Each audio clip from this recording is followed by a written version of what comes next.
வணக்கம். சமீபத்திய தமிழக சட்டமன்ற தேர்தல் முடிவுகளுக்கு பிறகு புதிய அரசாங்கத்தோட எதிர்பார்க்கப்படும் நலத்திட்டங்கள் குறித்த இந்த தரவுகளின் அலசலுக்கு உங்களை அன்போடு வரவேற்கிறேன். இன்னைக்கு நாம ஒரு மாபெரும் அரசியல் மாற்றத்தையும் அதைத் தொடர்ந்து மக்களுக்காக அறிவிக்கப்பட உள்ளதாக சொல்லப்படும் அதிரடி திட்டங்களையும் தரவுகளின் அடிப்படையில பார்க்க போறோம். எந்த ஒரு சார்பும் இல்லாம வெளிவந்திருக்கக்கூடிய தகவல்கள் என்ன சொல்லுதுங்கிறத மட்டும் நம்ம நேரடியா ரொம்ப தெளிவா பார்ப்போம். தயாரா? வாங்க உள்ளே போலாம். சரி, இப்ப நாம நேரா விஷயத்துக்கு வருவோம். தரவுகளின் படி பாத்தீங்கன்னா, தமிழக வெற்றி கழகம், அதாவது தவேகே, இந்த தேர்தல்ல ஒரு அபார வெற்றியை பெற்றிருப்பதாக தகவல்கள் தெரிவிக்குது.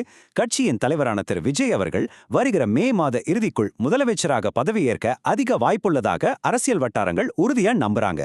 ஒரு புதிய அரசு, புதிய முதலமைச்சர் அப்படின்னு வரும்போது ஒட்டுமொத்த மாநிலமும் ரொம்ப ஆவலோடு எதிர்பார்க்கிற அந்த ஒரு கேள்வி இதுதான்: முதலமைச்சராக பொறுப்பேற்றதும் அவர் போட போகும் அந்த முதல் கையெழுத்து எந்த திட்டத்துக்காக இருக்கும்? முதல் தலைப்பு பெண்களுக்கான மாதாந்திர உதவித்தொகை மற்றும் எதிர்பார்க்கப்படும் அந்த முதல் கையெழுத்து. ஆமாங்க, புதிய அரசோட மிக முக்கிய இலக்காக இல்லத்தரசிகள் மற்றும் பெண்களின் பொருளாதார மேம்பாடு தான் இப்போ முன்னிறுத்தப்படுது. இந்த ஒப்பீடு ஒரு மிக தெளிவான சித்திரத்தை நமக்கு கொடுக்குது பாருங்க. முந்தைய நிர்வாகத்துல கலைஞர் மகளிர் உரிமை தொகை திட்டத்தின் கீழ் பெண்களுக்கு மாதம் 1000 ரூபாய் வழங்கப்பட்டு வந்தது. ஆனா புதிய நிர்வாகத்தோட உத்தேச வாக்குறுதியில இந்த தொகை 2500 ரூபாயாக உயர்த்தப்பட்டிருக்கு.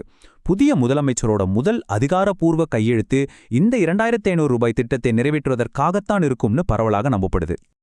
இந்த திட்டத்தோட முதன்மை நோக்கம் என்னன்னு நீங்க யோசிக்கலாம். யோசிச்சு பாருங்க.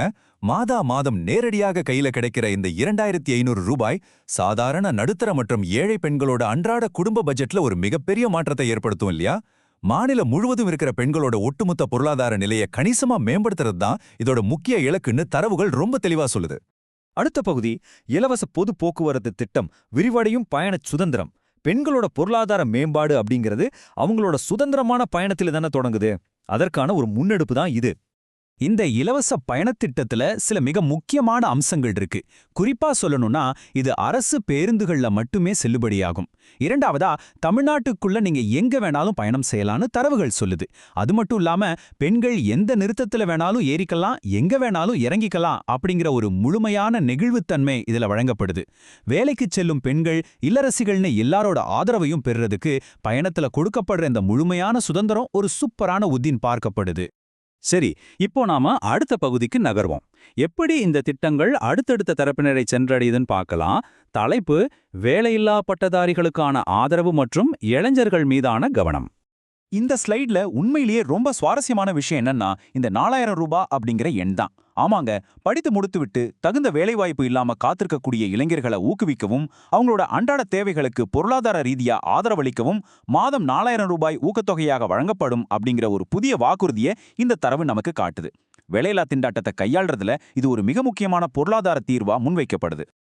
அடுத்த பகுதி எதிர்கால உத்தேச திட்டங்கள். அடுத்து என்ன வரப்போகுது?